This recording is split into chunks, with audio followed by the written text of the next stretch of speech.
الرحمن الرحيم نحمده ونصلي على رسوله الكريم أما بعد أعوذ بالله من الشيطان الرجيم بسم الله الرحمن الرحيم ألم تر كيف فعل ربك بأصحاب الفيل ألم يجعل كيدهم في تضليل فأرسل عليهم طيرا أبابيل ترميهم بحجارة من سجيل فجعلهم كعصف مأكول صدق الله العظيم اللهم صل على محمد وعلى آل محمد كما صليت على إبراهيم وعلى آل إبراهيم إنك حميد مجيد یا رب صلی وسلم دائما ابدا علی حبیبک خیر الخلق کلہم۔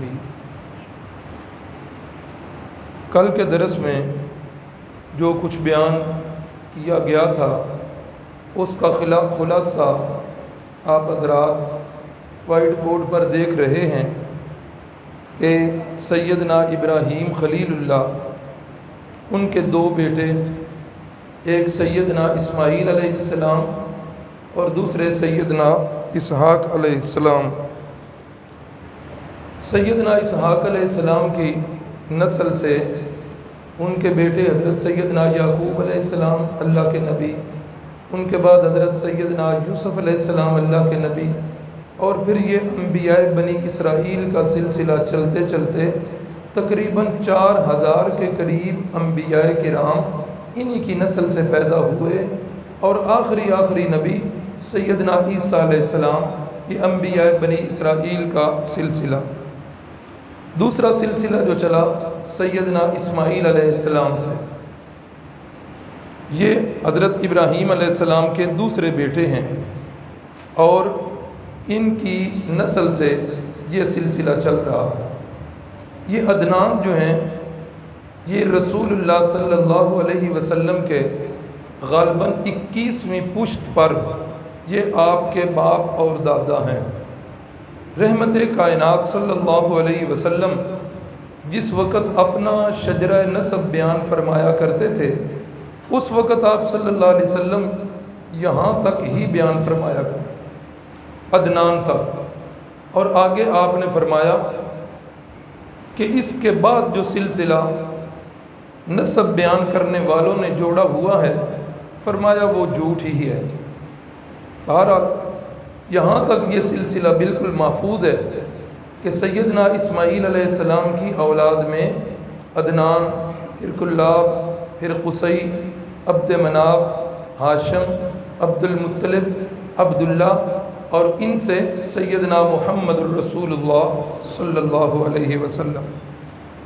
تو بتایا تھا کہ حضرت سیدنا اسماعیل علیہ السلام نے قبیلہ جرم کے سردار کی بیٹی سے شادی کی۔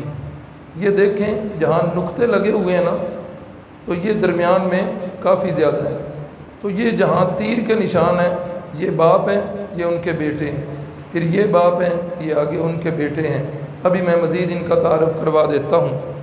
تو قبیلہ جرم کے سردار سے کی بیٹی سے انہوں نے شادی کی، اور سیدنا اسماعیل علیہ السلام کے 12 بیٹے ہوئے۔ کتنے بیٹے؟ 12۔ لیکن ان میں 10 بیٹے جو ہیں ان کا کوئی نام یا ان کی تاریخ یا ان کی کوئی نسل، اس کا تذکرہ سیرت یا تاریخ کی کتابوں میں نہیں ملتا ہے۔ 2 بیٹے جو ہیں ان میں وہ مشہور ہوئے، اور ان کا شجرہ جو ہے وہ بھی مشہور ہے۔ ایک ان کے بیٹے تھے نابت، نون الف نا با اور تا، اسی سے نبتی تہذیب جو ہے وہ چلی۔ اور دوسرے بیٹے جو ہیں ان کا نام تھا قیدار، قاف 2 نقطوں والا، قبلے والا قیدار، اور یہ قیدار کے سلسلہ نسب سے رسول اللہ صلی اللہ علیہ وسلم کی پیدائش ہے۔ انہی سے پھر آگے عدنان جو ہیں یہ پیدا ہوئے۔ حضرت سیدنا اسماعیل علیہ السلام کی عمر مورخین نے اور سیرت نگاروں نے 137 سال لکھی۔ کتنی جی؟ 137 سال ان کی عمر لکھی ہے۔ یہ قبیلہ جرم والے جس وقت یہاں آئے، انہوں نے یہاں دیکھا تو یہ ادھر ہی ٹھہر گئے، حضرت کی ان کے ساتھ شادی ہو گئی۔ اس کے بعد ایک اور قبیلہ یہاں پر آیا مکہ مکرمہ میں، جس کا نام تاریخ کی کتابوں میں ہے بنو خزاعہ، بنو خزاعہ والا قبیلہ۔ بنو خزاعہ نے دیکھا کہ بنو جرم والے اور دوسرے تھے حضرت اسماعیل کی اولاد، بنو اسماعیل اور دوسرے قبیلہ جرم۔ یہ قبیلہ جرم جو تھا، انہوں نے یہاں آ کر اپنا ہولڈ کر لیا تھا، اور انہوں نے یہاں کے وہ سارے زمزم کا جو چشمہ تھا اس پر قبضہ کر لیا۔ جو آنے والا آتا اس کے ساتھ یہ بڑا ناروا سلوک کرتے، آہستہ آہستہ آگے جا کر یہاں تک کہ حجاج کرام سے پیسے بٹورنے شروع کر دیے۔ حجاج کرام جو اللہ کے گھر کے مہمان ہوا کرتے تھے، ان سے یہ بڑا غلط جو ہے نا ان کا وہ رویہ ہونا شروع ہو گیا، حالانکہ وہ اللہ کے گھر کے مہمان تھے۔ تو حج تو چل رہا تھا نا، سیدنا ابراہیم خلیل اللہ سے حج چلا آ رہا، تو حاجیوں کے ساتھ انہوں نے سلوک جو ہے غلط کرنا شروع کر دیا۔ اب بنو اسماعیل کے جو لوگ تھے وہ بھی جرم والوں سے تنگ تھے۔ یہ جس وقت اگلا قبیلہ بنو خزاعہ والے آئے، انہوں نے آ کر دیکھا کہ بنو اسماعیل بھی ان سے تنگ ہے۔ انہوں نے بنو اسماعیل کو اپنے ساتھ جوڑا، اپنے ساتھ ملایا، اور انہوں نے جرم کے قبیلے کو ادھر سے بھگا دیا، قبیلہ جرم کو ادھر سے نکال دیا زبردستی۔ دو قبیلے آپس میں مل گئے، طاقت ذرا بڑھ گئی۔ اب جرم والوں نے جاتے جاتے کچھ اور غلط کام کر دیا۔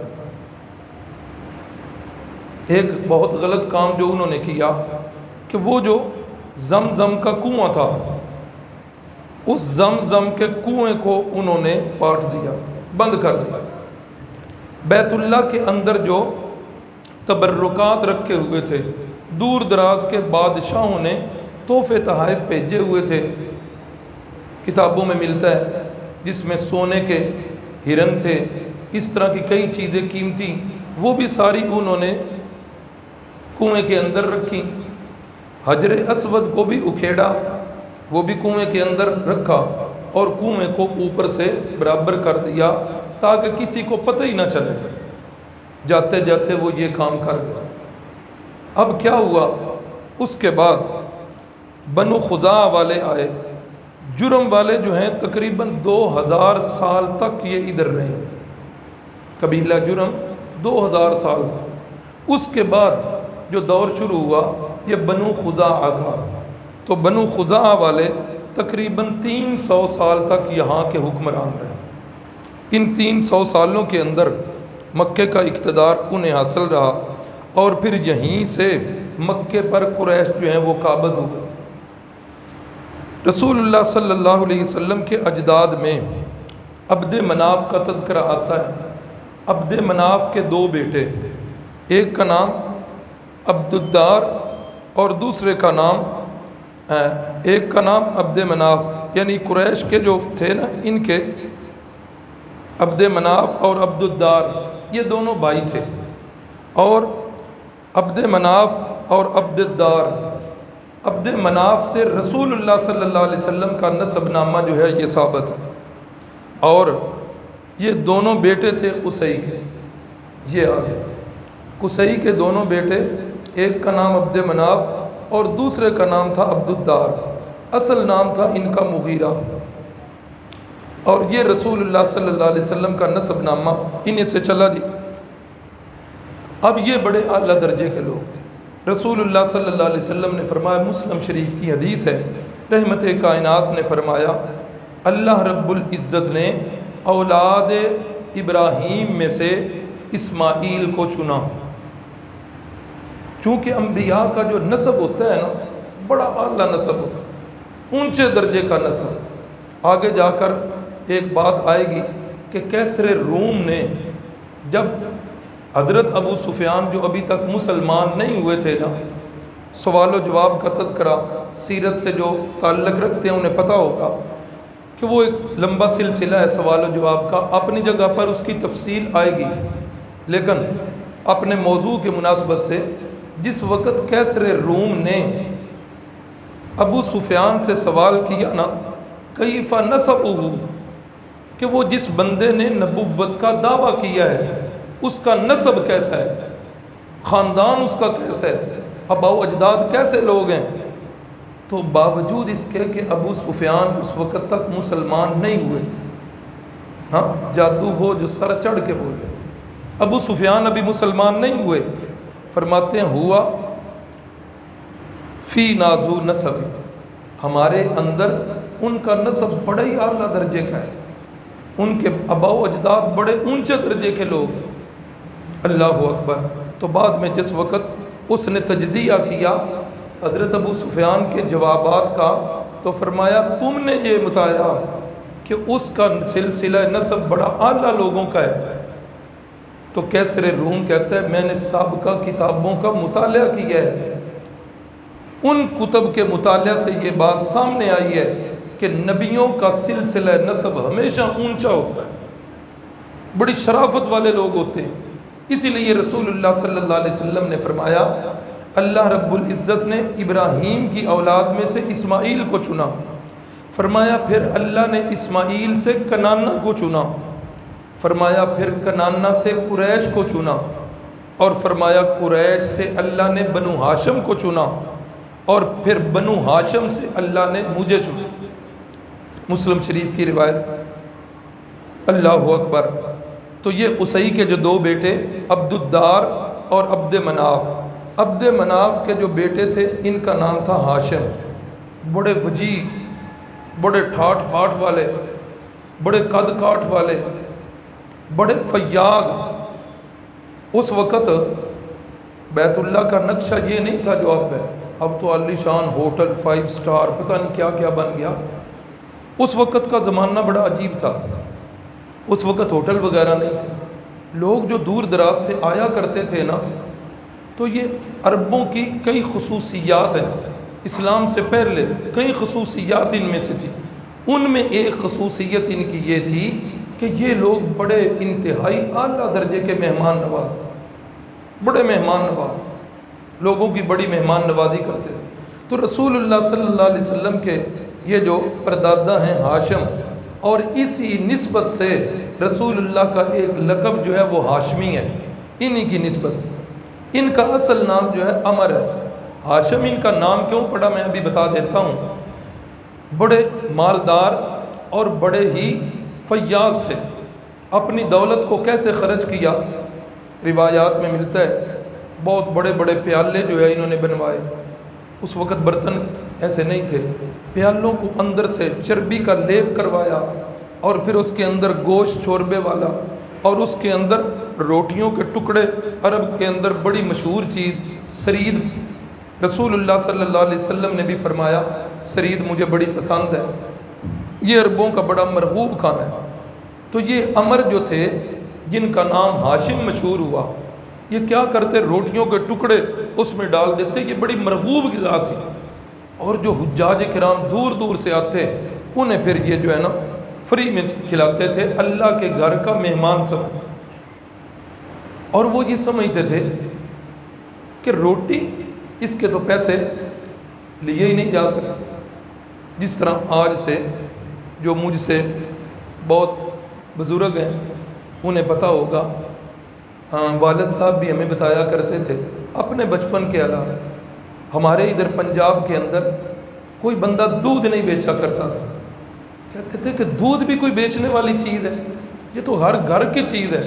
والد صاحب بتایا کرتے تھے کہ ہمارے گاؤں کے اندر سب سے پہلے جس گھر نے دودھ بیچنا شروع کیا، سارے لوگ ان پر جملے کستے تھے، ایسے ہی وہ عرب وہ سمجھتے تھے کھانے والی چیز یہ تو ہر بندے کا حق ہے، اور دوسرے نمبر پر وہ یہ سمجھتے تھے کہ یہ اللہ کے گھر میں آنے والے مہمان ہیں۔ تو یہ جو حضرت عمر تھے اس معاملے کے اندر بڑے ہی مشہور ہوئے، بڑے بڑے انہوں نے پیالے تیار کروائے، اندر سے چربی کا لیپ کروایا، اور لیپ کروا کے اس کے اندر یہ سالن، یہ روٹیاں ڈال دیں اور لوگوں کو تقسیم کر رہے ہیں۔ ہاشم کا معنی ہوتا ہے روٹیوں کے ٹکڑے کر کے ان کی سرید بنا کر لوگوں کو بانٹنے والے. اسی وجہ سے اصل نام ان کا جو ہے وہ پیچھے چلا گیا، اور اسی ہاشم کی وجہ سے یہ آگے جو ہے یہ مشہور ہو گئے. اللہ اکبر. تو عبد مناف کے بعد ہاشم جو ہیں یہ ان کے بیٹے ہیں اور یہ سردار بنے مکہ کے.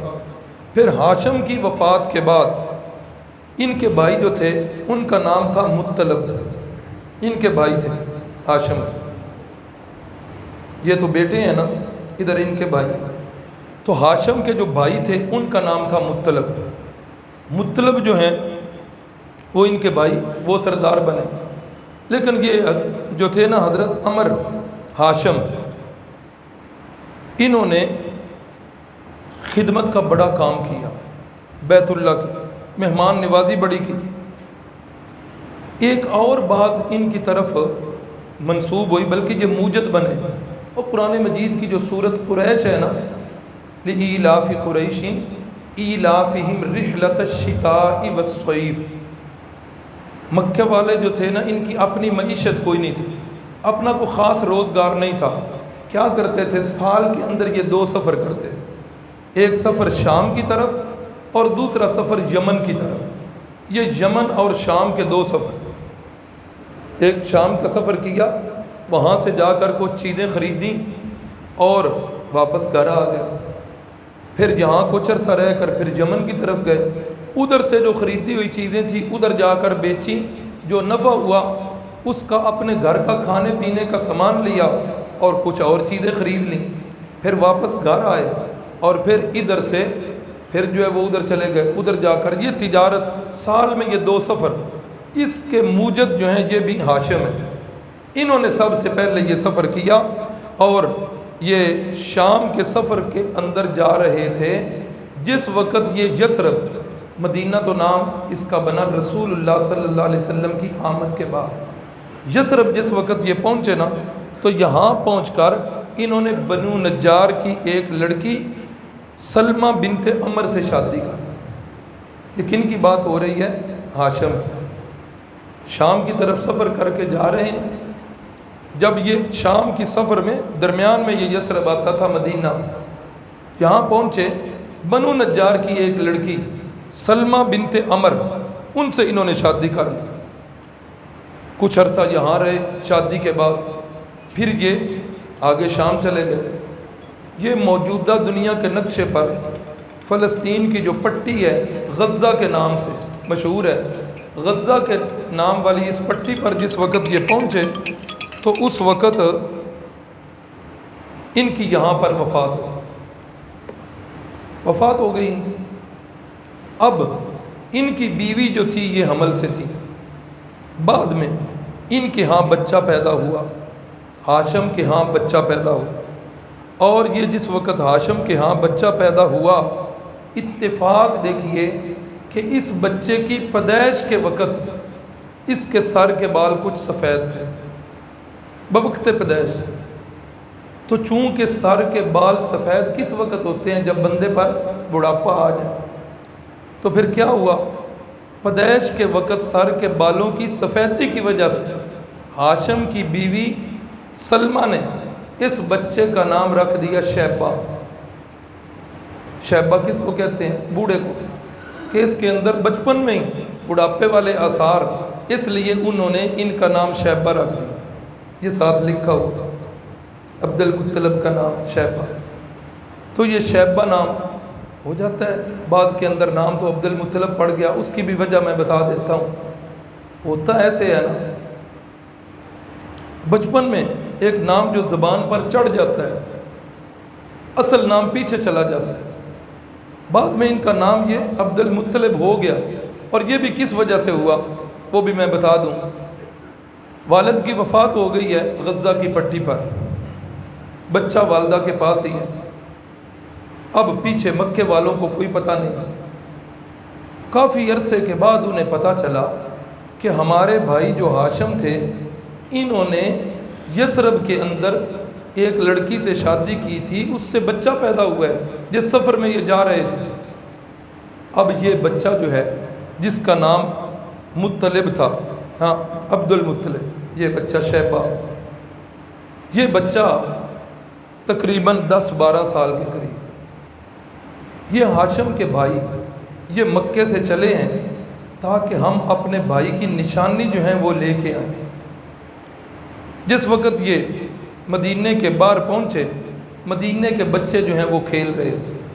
عربوں کی کچھ خصوصیات ہیں، ایک خصوصیت ان میں جس طرح ابھی میں نے بتائی کہ میزبانی والی، اسی طرح ایک بڑی خصوصیت یہ قیافہ شناس بڑے تھے، قیافہ لگاتے تھے، اور غضب کے قیافہ شناس، پاؤں کو دیکھ کر پہچان لیتے تھے کہ یہ فلاں کا بیٹا ہے، انگلیوں کو، پوروں کو دیکھ کر اس کا سلسلہ نسب جو ہے نا اس تک پہنچ جایا کرتے، غضب کے قیافہ شناس ہے۔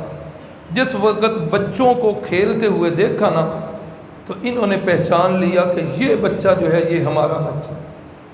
اس بچے کو سینے سے لگایا، چوما، دل ٹھنڈا کیا، اس بچے سے کہا کہ بھائی ہم آپ کے چچا ہیں، ہم آپ کے خاندان والے ہیں، ہم آپ کو لے کر جانا چاہتے ہیں۔ بچے نے کہا میں اپنی والدہ کی اجازت کے بغیر تو نہیں جاؤں گا۔ چلو بھائی، والدہ کے پاس لے گئے۔ اب والدہ جو جس کے خامد کی وفات پہلے ہی ہو چکی ہے، اور اس خامد سے صرف ایک بچہ، یعنی ماں کی محبت کا بھی مرکز اور خامد کی بھی نشانی، یہ ایک بچہ اس کے پاس ہے۔ انہوں نے کہا کہ یہ بچہ ہمارا ہے، نسب ہمارا ہے، نسل ہماری ہے، لے جانا چاہتے ہیں۔ اس نے انکار کر دیا۔ انہوں نے پھر بتایا کہ ہم کون لوگ ہیں۔ انہوں نے بتایا ہم قریش کے لوگ ہیں، بیت اللہ کے متولی ہیں، یہ اپنے باپ کی اکلوتی اولاد ہے، اس بچے نے آنے والے وقت کے اندر قریش کا سردار بننا ہے، کعبے کا متولی بننا ہے۔ اب جس وقت یہ پیکج دیے نا والدہ کو، تو والدہ نے بھی سمجھا کہ اللہ رب العزت میرے بیٹے کو اتنے جو ہے وہ مناسب سے نوازے گا۔ اس بیچاری نے اپنے دل پر پتھر رکھ کر اجازت دے دی۔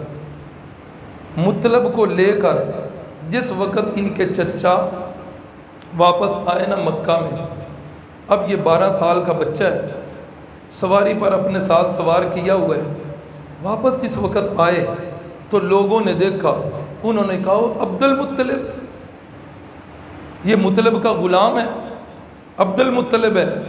چچا نے بتایا یہ میرا غلام نہیں، یہ میرا بھتیجا ہے، میرے بھائی ہاشم کی نشانی ہے، یہ میرا بھتیجا ہے۔ تو نام میں نے ابھی بتایا، نام کیا تھا ان کا؟ شیبہ، اور اس نام کی وجہ بھی بتا دی۔ اب چچا بتا رہے ہیں کہ نام اس کا یہ عبد المطلب ہے، نہیں ہے، یہ میرا غلام نہیں ہے، میرا بھتیجا ہے۔ لیکن ایک بات ہے جو زبان لوگوں کی پر چڑھ جائے، ہمارے ہاں بھی ایسے ایک بچے کو بچپن سے مٹھو کہہ دیتے ہیں، 40 سال کا بھی ہو جائے وہ بیچارہ بتاتا رہتا ہے میرا نام طاہر ہے، طاہر ہے، لیکن کوئی اس کو اس کے نام سے جانتا ہی نہیں، سارے اس کو مٹھو ہی کہہ دیتے ہیں۔ اسی طرح ہوا کہ شیبہ جو اصل نام تھا وہ پیچھے چلا گیا، لوگوں میں مشہور ہو گیا کہ یہ مطلب کا غلام ہے، اس لیے ان کا نام عبد المطلب پڑ گیا، اور یہ نبی پاک صلی اللہ علیہ وسلم کے دادا جان بنے۔ اللہ اکبر۔ مطلب کی وفات کے بعد پھر عبد المطلب جو ہیں وہ سردار بن گئے۔ عبد المطلب کی سرداری کے اندر 2 واقعہ میں عرض کر دوں، چونکہ ان کا تعلق سیرت کے ساتھ بڑا گہرا ہے۔ جس وقت یہ بیت اللہ کے سردار بنے نا رسول اللہ صلی اللہ علیہ وسلم کے دادا جان، تو 2 واقعے ان کی سرداری کے اندر بڑے عام پیش ہیں۔ ایک واقعہ چاہے زمزم کی کھدائی والا، کہ وہ جو بنو جرم والے اس کنویں کو ختم کر گئے تھے، اوپر سے پاٹ گئے تھے، اب پتہ تو تھا نا کہ ادھر ایک کنواں ہے زمزم کا، وہ ساری باتیں آباء و اجداد سے سنی ہوئی تھیں، یہ ساری باتیں ذہن میں تھیں۔ اتفاق ایسا ہوا کہ ان کو خواب آیا حضرت عبد المطلب کو کہ فلاں جگہ پر جو ہے وہ کنواں ہے اور اس کی کھدائی آپ کرو۔ ان کو خواب آیا، اور میں سمجھتا ہوں یہ خواب الہامی خواب تھا، اللہ کی طرف سے اشارے ملے۔ انہوں نے لوگوں سے کہا کہ بھئی میرے ساتھ لگو، یا لوگوں نے کہا کہ ہم بھی آپ کے ساتھ لگتے ہیں؟ انہوں نے کہا کہ نہیں، خواب مجھے آیا ہے، میں اکیلا کھدائی کروں۔ خواب کے اندر اس جگہ کی نشاندہی کر دی گئی۔ اب انہوں نے جس وقت کھدائی کرنا شروع کی، اندر سے وہ آثار ملنا شروع ہو گئے۔ اب جس وقت یہ آثار ملنا شروع ہوئے، وہ حجر اسود بھی نکل آیا، وہ سونے کے گھوڑے بھی نکل آئے، اور وہ تبرکات کی چیزیں جو بیت اللہ کے پاس تحفے بھیجے ہوئے تھے بادشاہوں نے، وہ ساری چیزیں جس وقت نکلیں، اب ان کا پھر ایک دفعہ اپنے چچا زاد بھائیوں سے اختلاف بنا کہ ہم بھی اس کے اندر شریک ہیں۔ بالآخر مکہ کی ایک کائنہ عورت کے پاس اس کا فیصلہ پہنچا۔ اللہ رب العزت نے اس کے دل میں بھی ڈال دی کہ اس کے اندر کوئی شریک نہیں، اس کے اندر صرف عبد المطلب جو ہیں وہی شریک ہوں۔ اب جس وقت یہ لڑائی ہونے والی تھی نا، بعد میں تو فیصلہ ہو گیا، لڑائی ہونے والی تھی، دوسری طرف ان کے چچا زاد بھائی بہت زیادہ تعداد میں تھے، لیکن یہ بیچارے اکیلے تھے۔ پھر اللہ کی مدد شامل حال ہوئی اور تصفیہ ہو گیا۔ اب جس وقت یہ تصفیہ ہو گیا، اس وقت انہیں اپنے اکیلے پن کا احساس ہوا۔ انہوں نے ایک منت مانی کہ اے اللہ، اگر مجھے آپ 10 بیٹے دے دیں اور وہ 10 بیٹے جوان ہو جائیں، اے اللہ اگر آپ مجھے 10 بیٹے دیں اور وہ 10 بیٹے جوان ہو جائیں، تو اے اللہ ان بیٹوں میں سے ایک بیٹا میں تیری راہ میں قربان کر دوں، جس طرح ہمارے باپ حضرت ابراہیم علیہ السلام نے بیٹے کو قربانی کے لیے پیش کر دیا تھا۔ اے اللہ میں ایک بیٹا تیری راہ میں قربان کر دوں۔ اللہ کا کرنا ایسا ہوا، اللہ نے بیٹے دینے شروع کر دیے، پورے 10 بیٹے ہو گئے اور 10 کے 10 بیٹے جوان ہو گئے۔ اب جس وقت یہ 10 بیٹے جوان ہو گئے، اب وہ اپنی منت ان کو یاد تھی کہ میں نے اللہ سے یہ منت مانی ہوئی ہے کہ ایک بیٹے کو قربان کروں گا۔ اب اس کی قربانی کے لیے کیا کیا؟ چھری پکڑ لی، اب قرعہ ڈالا گیا کہ کس بیٹے کو قربان کرنا ہے۔ قرعے کے اندر نام نکل آیا حضرت عبداللہ کا، جو رسول اللہ صلی اللہ علیہ وسلم کے والد ماجد، ان کا نام نکل آیا۔ بیٹے عبداللہ کو ساتھ لیا، چھری پکڑ لی، بیت اللہ کی طرف چل پڑے کہ اپنی منت کو پورا کروں، اور سرخرو ہیں کہ اللہ کی بارگاہ میں بیٹے کو قربان کرنے جا رہا ہوں۔ اتنے میں حضرت عبداللہ کے ننہال کو پتہ چلا، دوڑتے ہوئے آ گئے، کہنے لگے کہ ضروری تو نہیں کہ بیٹے کی قربانی دی جائے، یہ بیٹا تو آپ کو سارے بیٹوں سے پیارا ہے، کیوں نہ اس کے متبادل کوئی راہ اپنائی جائے؟ کہنے لگے متبادل اگر کوئی راہ ہے تو آپ بتا دو۔ پھر اسی کائنہ عورت کے پاس فیصلہ چلا گیا، کیا کیا جائے؟ بڑی سوچ و بچار ہوئی، اور عبداللہ اتنا پیارا نوجوان، اتنا خوبصورت نوجوان، کسی کا بھی دل نہیں تھا کہ اس کو قربان کیا جائے۔ اب اس کائنہ عورت نے یہ فیصلہ کیا کہ ایک آدمی کی دیت 10 اونٹ ہے۔ اس وقت ایک آدمی کی دیت کتنی؟ 10 اونٹ ہے۔ تو کیا کیا جائے؟ 10 اونٹ ایک طرف رکھے جائیں اور دوسری طرف عبداللہ کے نام کی پرچی ڈال لی جائے۔ 2 پرچیاں بناؤ، ایک پرچی پر لکھو 10 اونٹ اور دوسری پرچی پر لکھو عبداللہ، ان میں سے پرچی اٹھائی جائے، کیونکہ ایک بندے کی قربانی جو ہے نا وہ 10 اونٹوں کے برابر ہے۔ پرچی اٹھائی گئی تو نام نکل آیا پھر عبداللہ کا۔ اب جی کہا 10 اونٹ اور بڑھا دو، ایک طرف 20 اونٹ، دوسری طرف عبداللہ، پرچی اٹھائی گئی پھر عبداللہ کا نام نکل آیا۔ اب کیا کریں؟ 10 اونٹ اور بڑھا دو، ایک پرچی پر 30 اونٹ، دوسری طرف عبداللہ، کرتے کرتے 100 اونٹوں کی پرچی آ گئی۔ کتنے اونٹوں کی؟ ایک طرف 100 اونٹ اور دوسری طرف حضرت عبداللہ کا نام۔ اب جب پرچی اٹھائی گئی تو اس پر 100 اونٹ لکھے ہوئے۔ بالآخر فیصلہ یہ ہوا کہ اب عبداللہ کے بدلے میں 100 اونٹوں کو قربان کیا جائے، اور پھر ایسا ہوا کہ حضرت عبداللہ کے بدلے میں 100 اونٹوں کو قربان کیا گیا۔ اسی وجہ سے حضرت عبداللہ کا لقب عرب کے اندر ذبیح جو ہے یہ مشہور تھا۔ جس طرح حضرت اسماعیل کا لقب ذبی مشہور، اسی طرح حضرت عبداللہ کا لقب بھی ذبی جو ہے یہ مشہور ہے۔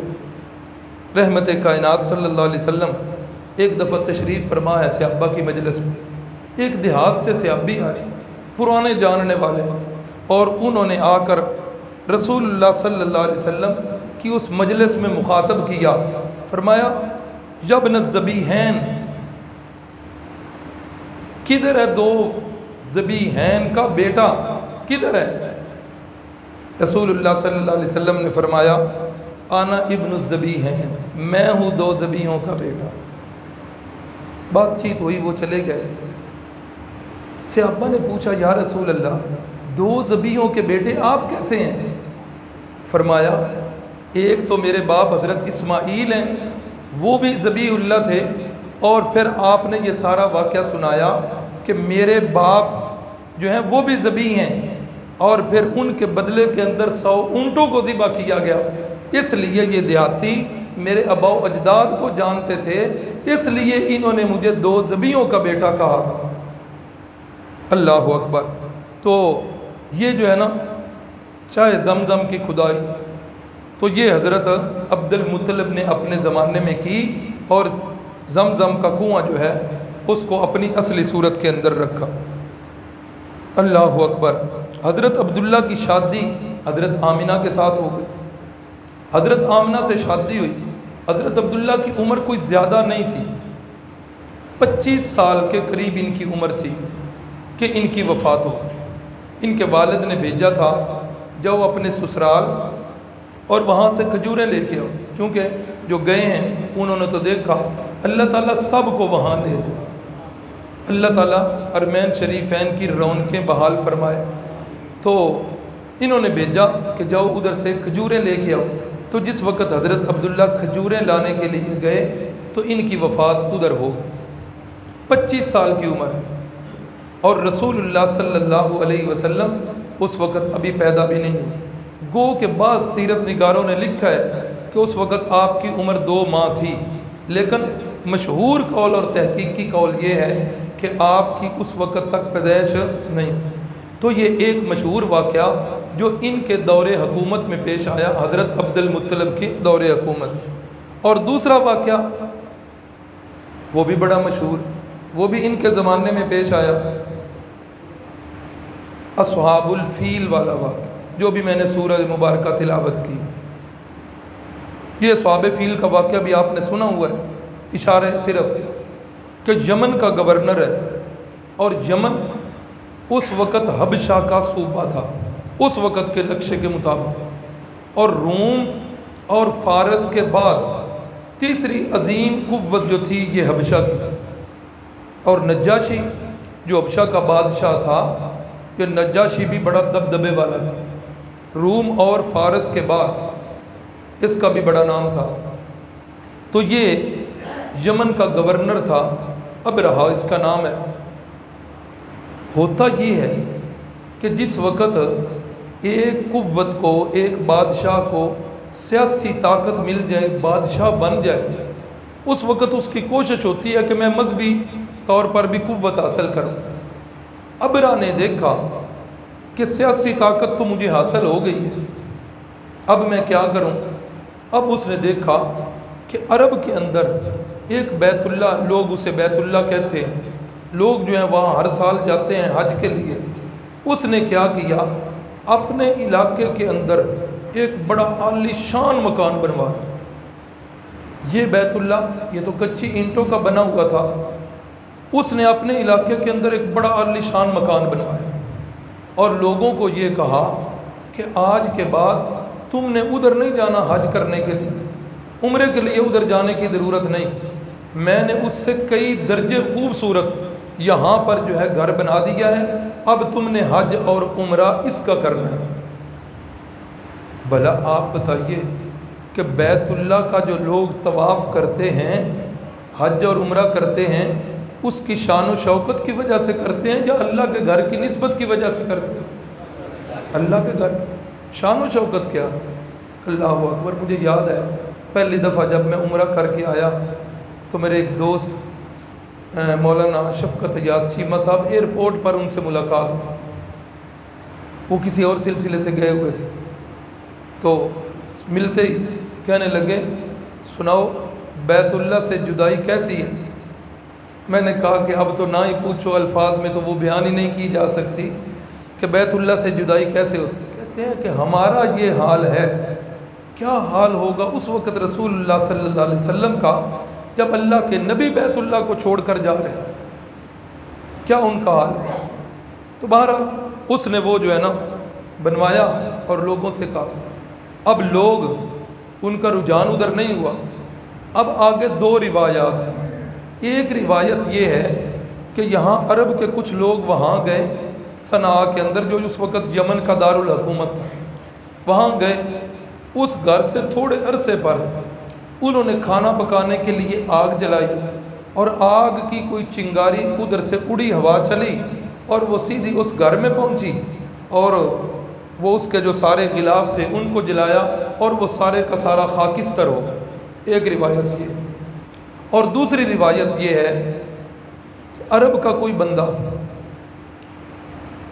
اس کو غصہ لگا کہ اللہ کے گھر کے مقابلے میں اس نے کیسا گھر بنا دیا۔ اس نے کیا کیا، وہاں جا کر اس نے پخانہ کیا، اور پخانے کو سارے کو اس گھر کی دیواروں کے ساتھ لپیٹ دیا، اوپر چمٹا دیا۔ تو یہ دونوں روایتیں اگر لی جائیں کہ بیت اللہ کو خاکستر ہوتا دیکھا تو پوچھا کہ یہ حرکت کس نے کی ہے؟ کہا جی یہ عرب جو آئے ہوئے ہیں یہ کھانا بنا، اچھا انہوں نے کی ہے۔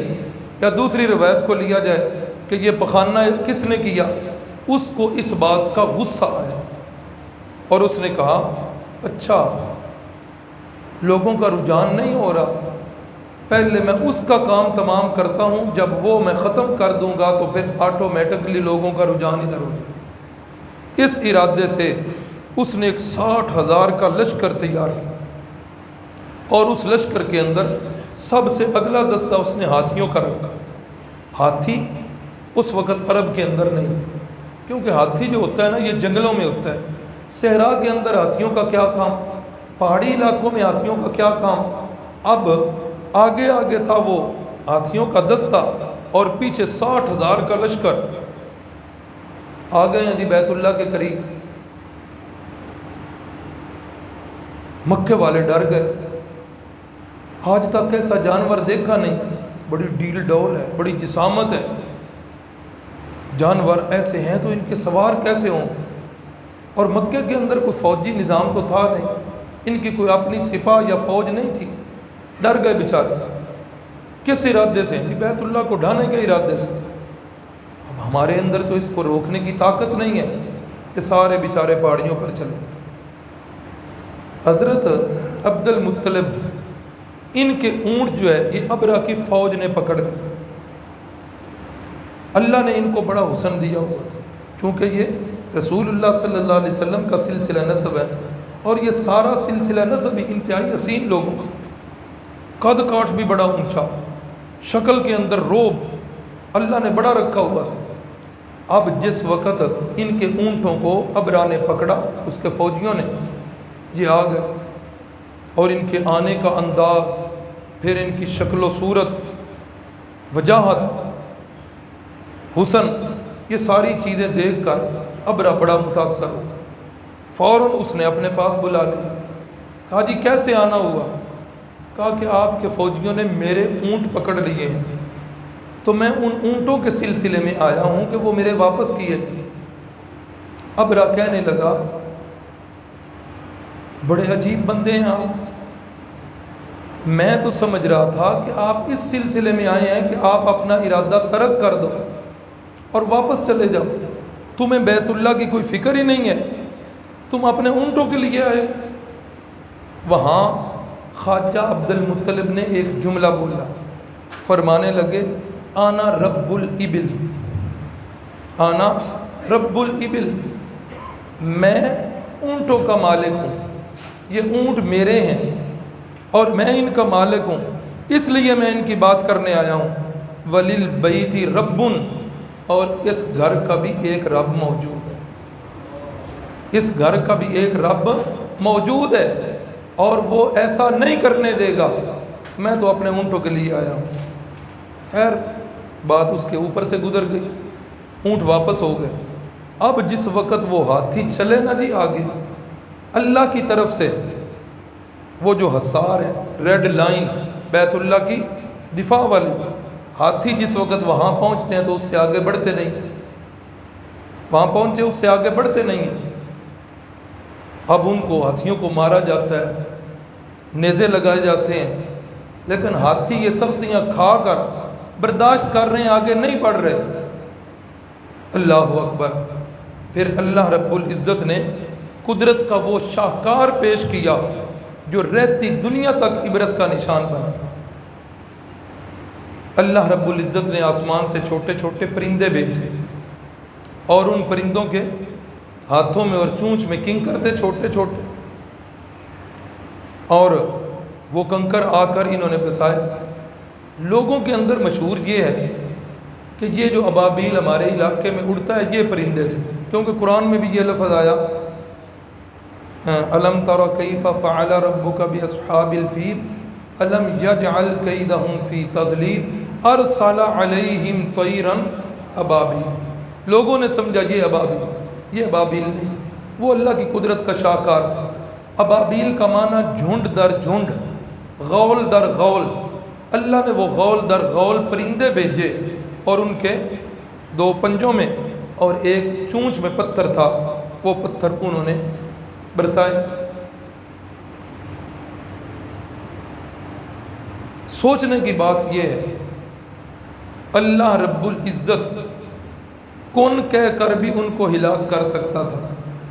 ہمارے لیے سبق اصحاب الفیل سے، وہ جو میں نے کل عرض کیا کہ ساتھ ساتھ ہمیں سبق کیا ملتا ہے، یہ بات ساتھ چلے گی۔ اللہ رب العزت کون کہہ کے تباہ کر سکتا تھا کہ نہیں، لیکن ایسے نہیں کیا۔ کیوں ایسے نہیں کیا؟ کون کہہ کے ان کو تباہ کیا جاتا، لوگوں کو پتہ ہی نہ چلتا کہ ان کو تباہ کرنے والا کون ہے۔ اس لیے اللہ نے وہ اسباب کے درجے میں پرندے بھیجے، اور ان پرندوں نے مارے ان کو۔ اور قرآن مجید کے الفاظ ہیں فَجَعَلَهُمْ كَعَصْفٍ مَأْكُولٍ۔ حالت ان کی یہ ہو گئی کہ جس طرح کھایا ہوا چارہ ہوتا ہے۔ یہ ابھی پچھلے دنوں قربانی کی عید گزری، آپ حضرات نے دیکھا، آپ نے اپنے جانوروں کو ذبح کیا، وہ کھایا ہوا چارہ جو ان کی اوجری میں ہوتا ہے، جس وقت آپ اس اوجری کو کھولتے ہیں، اندر سے جو چارہ نکلتا ہے اس کو دیکھنے کو دل کرتا ہے۔ بو اس کی اتنی ہوتی ہے، شکل اس کی ایسی ہوتی ہے۔ اللہ فرماتے ہیں میں نے ان کو ایسا عبرت ناک بنایا کہ کسی کا دیکھنے کو دل نہیں کرتا تھا۔ لیکن ابرا کو موت یہاں نہیں آئی، اپنے لشکر کا یہ حشر دیکھ کر ابرا واپس پلٹا۔ اللہ نے اس کو موت نہیں دی، یہ واپس جا رہا ہے، اور اللہ نے اس پر ایسی بیماری مسلط کی کہ اس کے جسم کے اعضاء جھڑنا شروع ہو، انگلیاں جڑ رہی ہیں،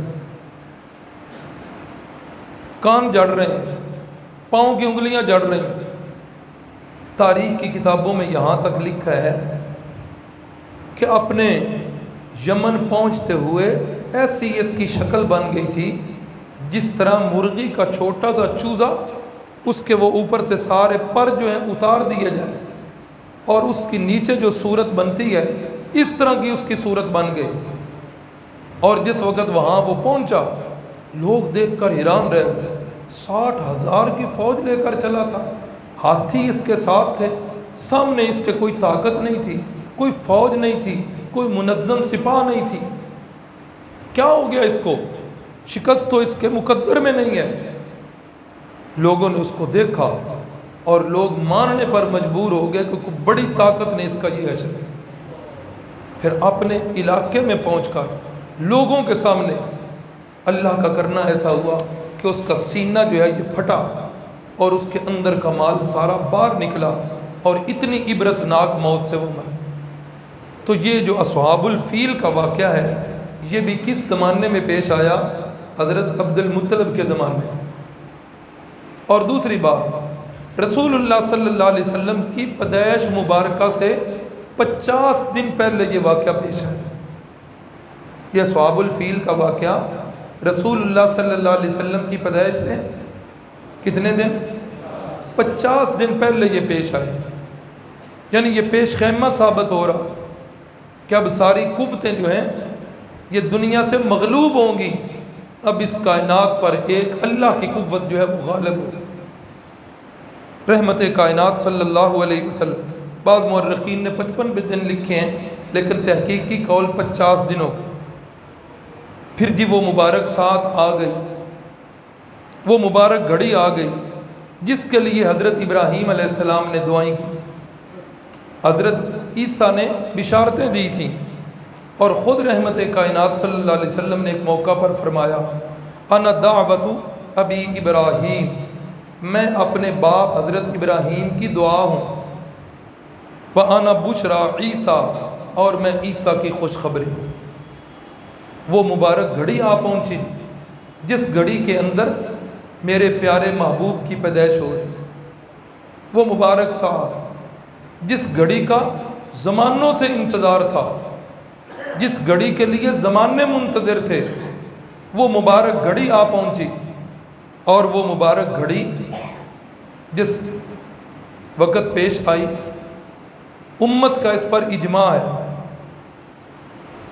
کہ وہ ربیع الاول کا مہینہ تھا، اگرچہ اس میں دوسرے قول بھی ہیں، سیرت کی اور تاریخ کی کتابوں میں دوسرے قول بھی ہیں، ایک قول رمضان کا بھی ہے، ایک قول ربیع الثانی کا بھی ہے، اور حضرت پیران پیر شیخ عبد القادر جیلانی جو ہمارے معاشرے میں 11ویں والے پیر کے نام سے مشہور ہیں، ان کی جو کتاب غنیت الطالبین چھپی ہوئی ہے، ان کی کتاب کے اندر ان کی تحقیق کے مطابق رسول اللہ صلی اللہ علیہ وسلم کی ولادت باسعادت 10 محرم الحرام کو ہے۔ یہ پیدائش میں اختلاف، ایک تو یہ بات یاد رکھیے کہ جہالت کا دور ہے، کس کو پتا تھا کہ آج پیدا ہونے والا یہ بچہ آنے والے وقت میں نبی نہیں امام الانبیاء بنے گا؟ کسے خبر تھی؟ کسی کو خبر نہیں۔ ایسے ہی جیسے دوسرے گھروں میں بچے پیدا ہوتے ہیں، ایسے ہی یہ بچہ پیدا ہوا لوگوں کی نظر میں۔ اور دوسری بات، جہالت کا دور ہے، اس دور میں کوئی اس طرح تاریخیں لکھنے کا رواج بھی نہیں تھا، اور بلکہ میں تو سمجھتا ہوں کہ اللہ رب العزت نے اپنے ارادے سے میرے نبی پاک صلی اللہ علیہ وسلم کی پیدائش والی تاریخ کو مخفی رکھا ہے۔ اس کے اندر بھی کئی جو ہے نا اشارات ہیں۔ اتفاق اس بات پر ہے، اجماعی قول یہ ہے کہ ربیع الاول کا مہینہ ہے۔ پھر ربیع الاول کی تاریخوں میں اختلاف ہے، ایک قول 8 ربیع الاول، علامہ زرقانی کا یہ قول ہے، دوسرا قول اور زیادہ سیرت نگاروں کا اسی پر رجحان ہے کہ پیدائش مبارکہ 9 ربیع الاول کو ہوئی۔ ماہر فلکیات بڑا مشہور غالباً محمود پاشا اس کا نام، بڑے انہوں نے حساب کتاب لگا کر، بڑے انہوں نے حساب فلکیات کے لگا کر انہوں نے ثابت کیا ہے کہ رسول اللہ صلی اللہ علیہ وسلم کی پیدائش جو ہے یہ 9 ربیع الاول کو ہے۔ بہرحال ان کی تحقیق ہے، ایک قول 11 ربیع الاول کا بھی ہے اور ایک قول 12 ربیع الاول کا بھی۔ تو زیادہ رجحان میں نے بتا دیا ربیع الاول کے مہینے پر، اور زیادہ رجحان پیدائش کی تاریخ وہ 9 ربیع الاول والی، گو کہ اس میں بعض دوسرے قول بھی ہیں۔ وقت صبح صادق کا ہے، دن سوموار کا ہے، اس پر بھی سب کا اتفاق ہے، اور پاشا صاحب نے ثابت کیا ہے کہ سوموار والے دن 12 ربیع الاول نہیں 9 ربیع الاول بنتی، 12 دن سوموار کا ہے۔ جگہ کون سی ہے؟ ابو طالب کا مکان ہے، جس کے اندر حضرت آمنہ جو رسول اللہ صلی اللہ علیہ وسلم کی والدہ ماجدہ ہیں، ان کے ہاں اس عظیم الشان بیٹے کی ولادت ہوئی صلی اللہ علیہ وسلم۔ اماں آمنہ فرماتی ہیں جس وقت رسول اللہ صلی اللہ علیہ وسلم میرے پیٹ میں تھے، وہ کہ وہ روایات ضعیف ہیں لیکن سیرت کی کتابوں میں ملتی ہیں کہ جب میں باہر جایا کرتی تھی تو درخت بھی مجھے جھک جھک کر سلام کیا کرتے تھے، پتھر جو ہیں وہ میرے سامنے سے ہٹ جایا کرتے تھے، کنویں پر پانی بھرنے کے لیے میں جاتی تو کنویں کا پانی اوپر آ جایا کرتا تھا۔ یہ اسی وقت میں سمجھ گئی کہ میرے پیٹ میں جو بچہ ہے یہ عام بچہ نہیں ہے، اللہ رب العزت نے اس بچے کو عظمتوں سے نوازنا۔ پھر اللہ کے کرم سے اور اللہ کے حکم سے یہ جو ہے گھڑی آ پہنچی، پیدائش ہو گئی۔ پیدائش کے وقت بھی دنیا کے نقشے پر کچھ تبدیلیاں جو ہیں وہ رونما ہوئی۔ مثلا سپر پاور تھی اس وقت فارس، ایران، اور ایرانیوں کا مذہب آتش پرستی تھا، آگ کی پوجا کرتے تھے۔ ایک آتش کدہ تھا جہاں ہزاروں سال سے آگ چل رہی تھی اور نہیں بجھی تھی۔ رسول اللہ صلی اللہ علیہ وسلم کی پیدائش کے وقت وہ ایران کی آگ جو ہے آتش کدے کی وہ بھی بجھ گئی تھی۔ کسرا، اس کا محل جو تھے اس کے اوپر کنگرے بنے ہوئے تھے، وہ 14 کنگرے جو ہیں وہ ٹوٹ پڑے اور وہ بھی نیچے آ گئے۔ یہ ساری باتیں سیرت کی کتابوں میں ملتی ہیں۔ جس وقت پیدائش ہوئی رسول اللہ صلی اللہ علیہ وسلم کی تو اس وقت آ کر بتایا گیا، خواجہ عبد المطلب اپنے دوستوں میں بیٹھے ہوئے ہیں، بتایا گیا، اور انہی کے اندر رسول اللہ صلی اللہ علیہ وسلم کا وہ چچا جس نے ساری زندگی رسول اللہ صلی اللہ علیہ وسلم کے ساتھ دشمنی کی ہے، ابو لہب، وہ بھی بیٹھا ہوا۔ جس وقت پتہ چلا کہ ہمارا جو مرحوم بھائی ہے عبداللہ، اس کے ہاں بیٹے کی ولادت ہوئی ہے، تو وہ جو اس کو خبر دینے والی تھی لونڈی، نام اس کا لکھا ہوا ہے ثویبہ۔ کیا نام؟ ثویبہ، سا کے ساتھ۔ ہمارے معاشرے میں ایک نام مشہور ہے صوبیہ۔ صوبیہ کا کوئی معنی نہیں ہے۔ میرا یہی خیال ہے کہ جس وقت کسی کاتب سے وہ ثویبہ کے نقطے آگے پیچھے ہوئے ہوں گے تو کسی نے اس کو صوبیہ بول دیا اور آگے یہ نام مشہور ہو جاتا ہے ایسے۔ ہمارے معاشرے میں ایک نام ہے شرجیل، کوئی معنی نہیں، اصل یہ بھی لفظ تھا شرحبیل، وہ کسی کاتب سے جلدی میں با کا نقطہ جیم کے نیچے آیا، لوگوں نے بعد میں اس کا بھی نام بنا لی، تو اصل میں یہ لفظ تھا ثویبہ۔ ثویبہ نے جس وقت آ کر اطلاع دی، ابو طالب بڑا خوش ہوا اور اس نے انگلی کا اشارہ کر کے اپنی لونڈی سے کہا کہ تو آزاد ہے، میری طرف سے تو آزاد ہے۔ خواجہ عبد المطلب اٹھے اور اپنے پوتے کو اٹھایا، سیدھا بیت اللہ لے کر آئے اور بیت اللہ کے دروازے کی چوکھٹ پر رکھا اور اللہ رب العزت سے دعائیں کی۔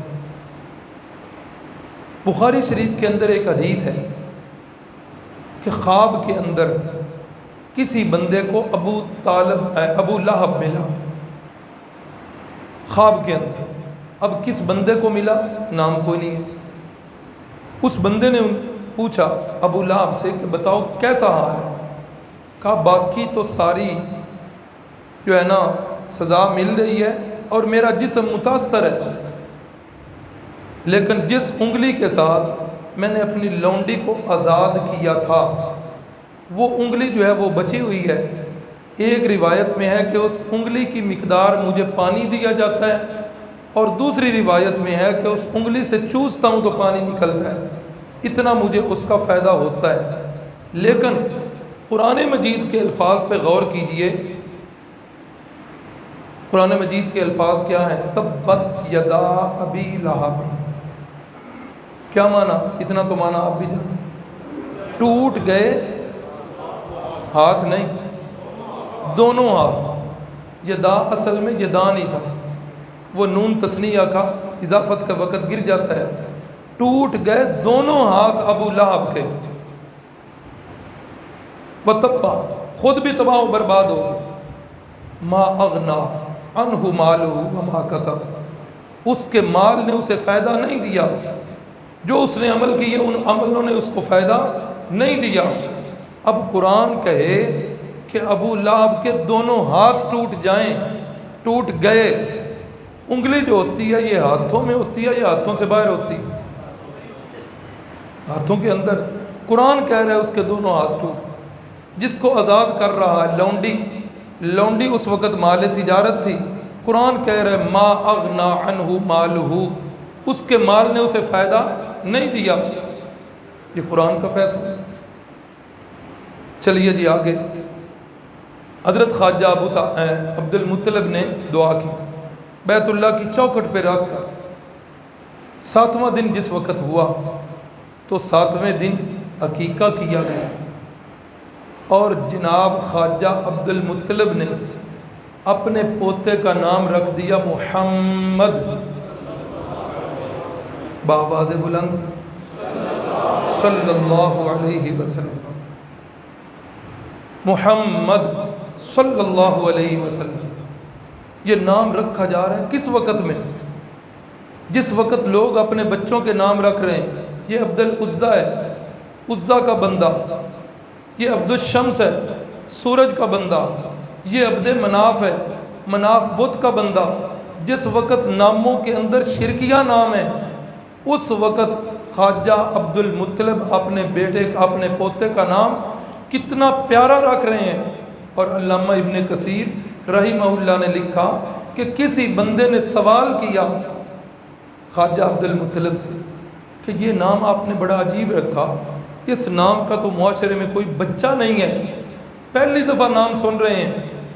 کہا رجاء ان یحمد، مجھے اللہ کی بارگاہ میں بڑی امید ہے کہ میرے اس پوتے کی دنیا تعریف کرے گی، اور میں سمجھتا ہوں یہ نام اس وقت جب لوگ شرکیہ نام رکھ رہے ہیں، عبد مناف، عبد الشمس، عبد عزیٰ، اس وقت جو خواجہ عبد المطلب یہ نام رکھ رہے ہیں، یہ نام وہ اپنی طرف سے نہیں، یہ نام بھی اللہ نے انہیں الہام کیا، الہامی نام ہے۔ غالباً بخاری شریف کی ایک حدیث ہے، رسول اللہ صلی اللہ علیہ وسلم اپنے نام گنوا رہے ہیں، فرمایا انا محمد ہوں، انا احمد ہوں، لوگوں میں محمد ہوں، میرا ایک نام محمد ہے، میرا ایک نام احمد ہے، انا الماحی، میرا ایک صفاتی نام ماحی ہے، ماحی کا معنی مٹانے والا۔ فرمایا الذی یمحو بی الکفر، میرے ذریعے اللہ اس کائنات سے شرک کو مٹائیں گے۔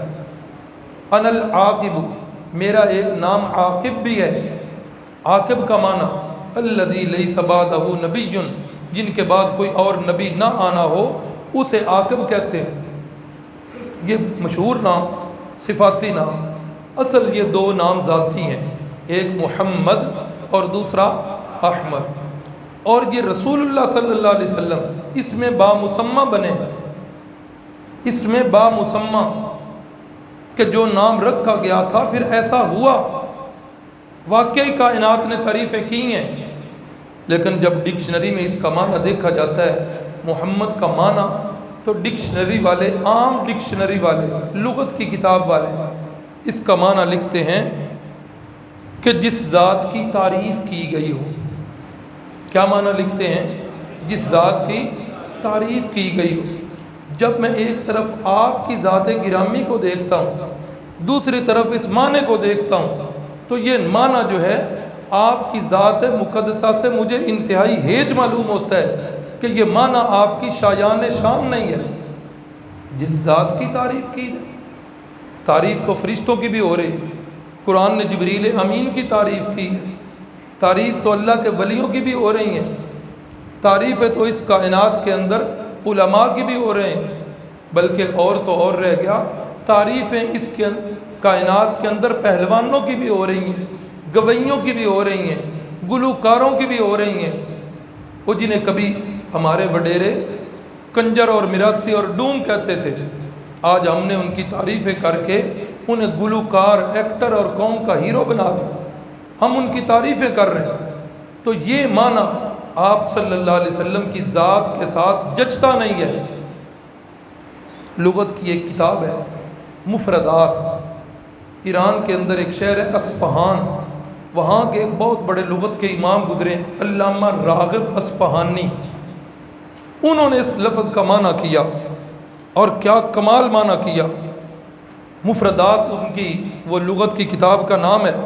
وہ کہتے ہیں محمد کا معنی محمد الذی اجمعت فیہ خصال محمودۃ، کہ وہ معنی جچتا نہیں ہے۔ محمد صلی اللہ علیہ وسلم وہ ذات ہے جس کے اندر اللہ رب العزت نے سارے کمالات اور سارے فضائل اکٹھے کر دیے۔ جتنے فضائل اللہ نے سابقہ انبیاء کو دیے، کسی نبی کا تخت ہوا میں اڑا، کسی نبی کی زبان ان سے پرندوں نے تسبیحیں پڑھی، کسی نبی کے ہاتھ میں لوہا موم ہو گیا، یہ جتنے بھی تھے سارے کے سارے خصائل اور ساری کی ساری خوبیاں اور کمالات اللہ نے میرے نبی کے اندر جمع کر دیے۔ یہ معنی کیا علامہ راغب اصفہانی نے۔ ایک اور ہے لغت کے امام قاموس، انہوں نے کتاب لکھی، ایک معنی انہوں نے کیا اور کیا کمال معنی کیا۔ معنی کرتے ہیں محمد الذی یحمد مرۃ بعد مرۃ۔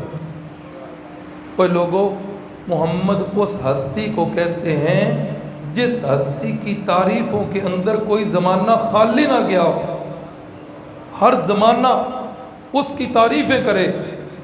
اور یہ کمال کا معنی کیا قاموس والے نے، جس کی تعریفیں رب کرے، جس کی تعریفیں فرشتے کریں، جس کی تعریفیں ساری مخلوق کرے، جس کی تعریفیں اللہ کے نبی کریں، جس کی تعریفیں رب کرے اور جس کی تعریفیں سب کریں، اسے کہتے ہیں محمد صلی اللہ علیہ وسلم۔ میرے نبی ابھی کائنات میں نہیں آئے، کل بتایا تھا کہ تعریفیں ان کی عالم ارواح میں ہو رہی ہیں، حضرت ابراہیم کی دعاؤں میں ہو رہی ہیں، حضرت عیسیٰ علیہ السلام کی بشارتوں میں میرے نبی کی تعریفیں ہو رہی ہیں۔ اور یہ ساری کائنات تعریفیں، ان کی تعریفیں ایک طرف، اور اللہ جب اپنے نبی کی تعریف کرے اور اللہ کہے وَرَفَعْنَا لَكَ ذِكْرَكَ، اے میرے محبوب ہم آپ کے ذکر کو بلند کر دیں۔ کتنا بلند اللہ نے کیا کہ کائنات ختم ہو جائے گی، میرے نبی کے تذکرے پھر بھی چلتے رہے۔ محمد الذی یحمد مرۃ بعد مرۃ، کوئی ایسا زمانہ خالی نہ گیا ہو جس زمانے کے اندر میرے نبی کی تعریفیں نہ ہوں۔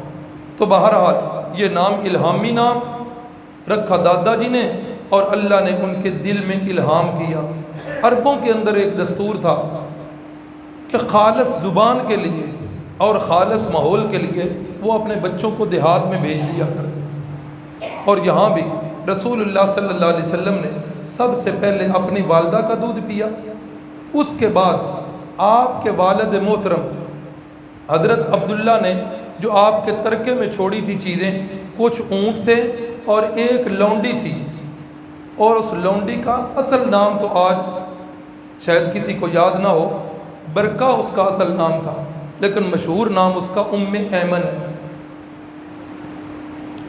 رسول اللہ صلی اللہ علیہ وسلم نے اپنی والدہ کا دودھ پیا، اور اس کے بعد ابھی جس لونڈی کا تذکرہ ہوا ابو لہب کی لونڈی ثویبہ جو ہے، اس کا بھی دودھ پیا، اور اسی کا دودھ رسول اللہ صلی اللہ علیہ وسلم کے چچا حضرت حمزہ نے بھی پیا تھا۔ حضرت حمزہ رسول اللہ کے رضائی بھائی بھی تھے۔ تو یہ ان دو عورتوں کا دودھ، اپنی والدہ ماجدہ کا اور لونڈی ثویبہ کا، اور تیسرے نمبر پر دودھ پیا حضرت اماں حلیمہ سعدیہ۔ اماں حلیمہ سعدیہ پھر اس واقعے کو خود بیان کرتی ہیں، بڑی دلچسپی کے ساتھ وہ سارا واقعہ بیان کرتی ہیں۔ اللہ کو منظور ہوا تو کل انشاءاللہ اسی سے اس کا آغاز ہوگا۔ اللہ رب العزت مجھے بھی اور آپ کو بھی سیرت النبی پر چلنے کی توفیق دے۔ آج اس ذات کی تعریفیں تھیں، ان کے نام کی تعریفیں تھیں، بہرحال وقت ذرا اوپر ہو گیا ہے، معذرت چاہوں گا، لیکن یہ ایک موضوع ہی ایسا ہے کہ جس کے اندر ٹائم جو ہے وہ تنگ دامنی کا شکوہ کرتا ہے، اللہ تعالی ہمیں ان کے نقش قدم پر چلائے۔